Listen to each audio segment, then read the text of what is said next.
for example, about the cost, right? So is the way how we constructed that unit more expensive than the traditional or standard? Yes, it is, because it is completely a new way how to construct. But we did the cost analysis. It was only 10% higher than a regular, right? And I mean, that has also scale figures. All the materials are startup companies.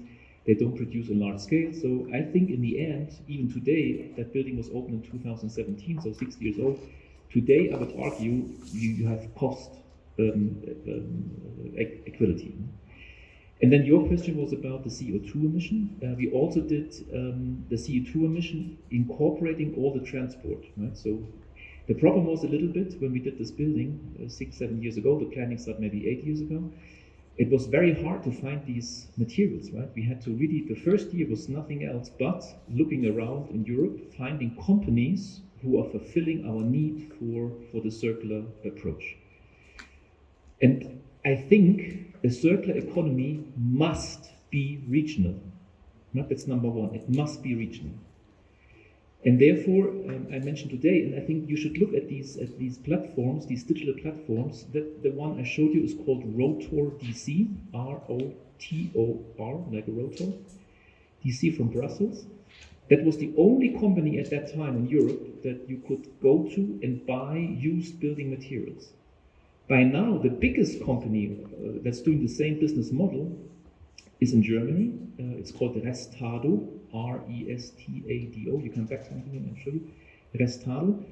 And I think the last time I saw it, they have more than 20 million building materials or building elements online to be purchased. Is something like that existing in Ethiopia? If not, start your business today. Yeah? The Mercato is there. The Mercato is the old version of that model. And see, I think a chance you have here in Ethiopia is that you frog jumped a couple of technologies that we had in Europe, right? So, for example, landline telephones, you jumped because you have now the cellular, and I have to say, the cellular phone is working much better in Ethiopia than in Europe. And I'm coming from Germany, I'm telling you what difficulties we have with that. So combining these technologies all of a sudden with a very old idea of Mercato, and not being just on one spot in Addis Ababa, but maybe have a regional market for all of these old building materials, and instead of sitting the clay bricks next to the street, as I showed, but being all of a sudden available for a lot of people, and there's a lot of construction going on in Addis Ababa, I think that is a fantastic chance. Right? So your question was right. In terms, we had to ship a lot of that stuff. That kind of really made our CO2 emission going high. But compared to a regular structure in Switzerland, we did the CO2 calculation. I did not show that slide. We had only a third of greenhouse gas emissions compared to a regular structure. And maybe the last sentence, I showed this diagram, and I showed from Richard Rogers, right? The first one, the linear, and then the circular diagram. And I told you in the circular diagram, the energy was renewable. There will be no circular economy without 100% renewable energy. These two things go together. One cannot exist without the other. So if we talk about a circular material loop, we need to talk about a circular energy loop. And I'm glad that you said that, because we concentrated for the last 30, 25 years when we talked about sustainability only about energy, right? Everything was about energy. And only now we realize that the materiality is as important as the energy discussion. And we need to connect the two. And then we have a future, I think, that goes in the way, as Zegeye said, that we have equilibrium between the natural and the built environment. So we have 4 questions. Huh? We had 4 questions on the table. And I would like to congratulate Rahel for having opened the discussion by asking questions. Because normally, if you go to a symposium, there is an endless discussion, boring discussion at the panel, and then we never get to the audience. And then you stood up and you said, let's talk. Okay? You said, let's talk. Okay? This is the first step. But we need, beyond talking, we need also to walk. Okay? So walk the talk is what Zegeye showed here, because here we talk. And you told us even you're not allowed to walk. Okay? You can only talk. And here you want to walk. Okay? So I think we need to do both. That was question one. Question two, where's the question two? What can we learn? What and how shall we follow? That was your first question. Well, learn about the mistakes that we've made. Okay, I showed you, my first engagement with the question of sustainability was 1989. Okay, and from then on till now, we made errors and errors and errors. So what you can learn are the errors that we've made, and maybe leapfrog them. So don't follow. Go beyond. Do not follow. That's totally stupid. Okay? Because if you follow, you will make all mistakes that we've made in the last 30 years. So leapfrog. Okay, learn what we've made wrong and leapfrog. Then you said, second question was the issue of resistance. Yes, we need to resist. But we need to think about what happens after resistance. Because if you just resist, you're always in the offensive. So therefore, after a revolution, the biggest problem after the revolution is how to govern. So we need to go beyond that. Third question had to do with grassroots and the role of politicians. We need to remember that the politicians should be at the service of the people. This is their mandate. They are at our service. We are not at the service of the politicians. So when you talk about grassroots in your third question, you turn it around, you say, yes, it has to be bottom up, but you cannot do it exclusively bottom up. So you have to have the politicians on your side. That's why on Thursday we had lots of politicians here, and they didn't really like everything we said. But it was very important because we need to train them. We need to help them to understand that it has to be a dialogue between bottom up and top down. Can I just, maybe Zegeye can answer this, the coexistence. You touched a bit, but it's a very important question also for me and I'm sure for many of us, because how do we do that? I mean, this spatial, we're designers. There's the spatial aspect of it, but the social cohesion, how do we create those shared values? Can you answer that quickly? Probably no, I can't. Okay, Marc is suggesting that architects have to become politicians. Yeah, it's very difficult. Yeah, of course. I mean, the first thing is, I think we have to, let's say, clarify and let's say, probably it's quite offensive, I would say, purify the way we understand cities and the way also we read realities. Ethiopia is primarily a rural settlement, as we all know, and when a sudden bulge in urbanization happens, then the questions of coexistence appear. Because naturally in the rural area you are by your own or in your clans, right? But when you come to cities, it requires you to develop quickly a skill of negotiation,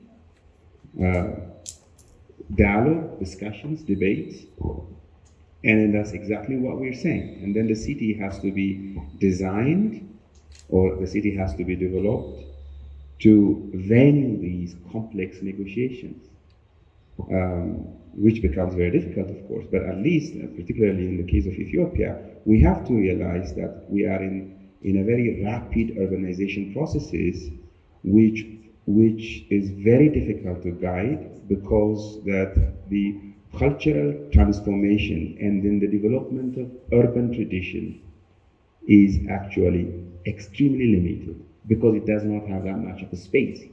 Urban tradition requires space of time to develop. We build apartments, people come together, they share infrastructure, they share spaces, And then they have to know how to negotiate in using those spaces. You know that, for example, in even managing our wastes, these are learned behaviors. They are not, just like coded or downloaded into us. We have to know, and then the space, the way we organize space, have to facilitate in creating these spaces of negotiations. And in my view, we architects have to understand these social processes, political processes, in order to design and promote that space which allows people to negotiate.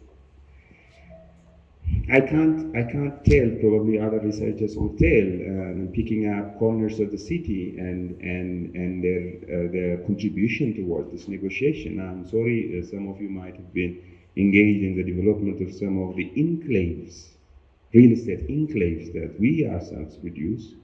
Some of them are having huge fences around them.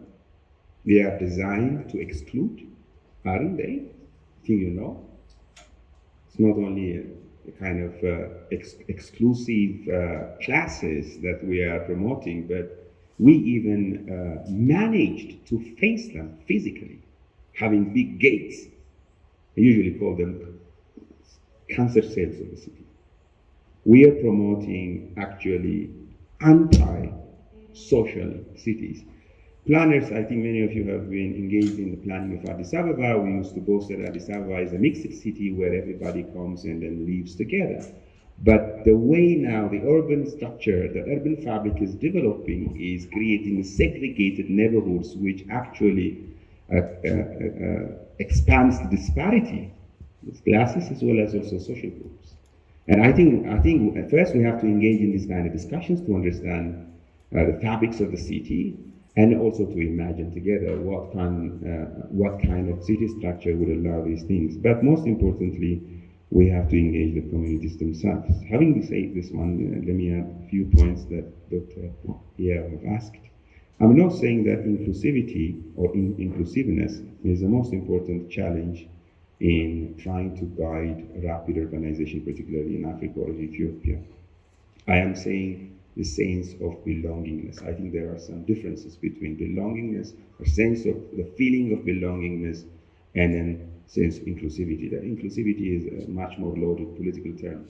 But I would focus on the term belongingness. How would I, as a person, develop that feeling of belongingness to my environment? Not necessarily a kind of spatial identity, whatever, but primarily to the means of production within the city. That's exactly these panels are telling us. Am I an alien to that space? Is the city is a device to alienate me from the means of production? Or am I a part in that system of production which allows me to feel that I belong in that mechanism whereby I can sell and buy? As you know, that is my critique also. And we have this chance because of this rapid urbanization. We have a challenge, but also the chance to establish on that one. Yes, urbanization, particularly in Ethiopia, is happening super fast, and it requires industrialization. It's obviously no. But here are the two, let's say, trajectories. Either we wait as a nation for large-scale industrialization, which is established on infrastructure, huge infrastructure, like the industrial village, which requires us to seduce the global capital to come to us by its own terms.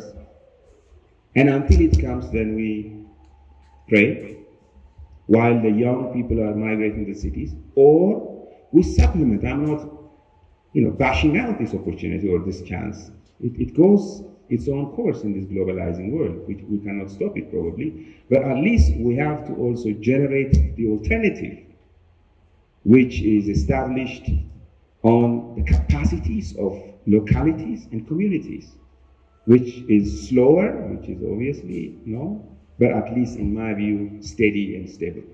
Whenever we have a larger base, which is a community, it's stable. I think for example, what happens in Ethiopian large-scale industrialization attempts in the last 5-6 years.